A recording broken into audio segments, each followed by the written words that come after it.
Alright, in this video we will learn about the negative margins in CSS. So margins, what we have seen so far is mainly positive, but we can have some negative margins as well, and I can show it to you. So if I go to the browser, here it is. Now if I just select this H1, okay, this is the H1, and we have some margin applied to this H1, okay.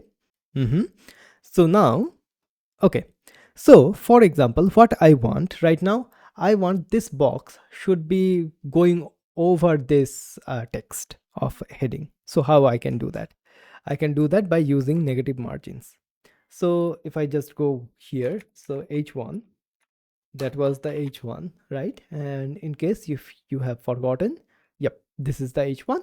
Okay, now what I can do, I can do margin bottom of something like negative 10 pixel. Let's see how that looks. Okay, looking a little bit, but let's do something like negative 15 pixel. Save and go to the browser. And now, as you can see, there is an overlap between our H1 and our uh, like this box particularly. Okay, and if I just select the H1, as you can see here, we have the negative 15 pixel worth of margin.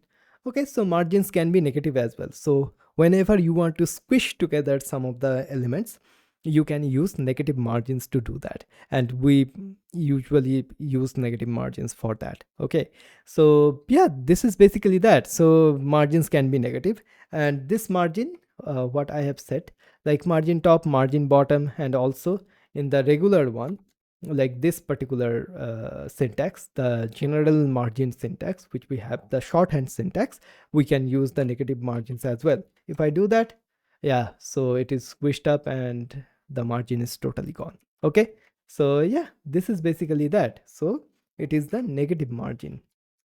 Okay, so this is how we can use negative margin to squish up some elements in HTML.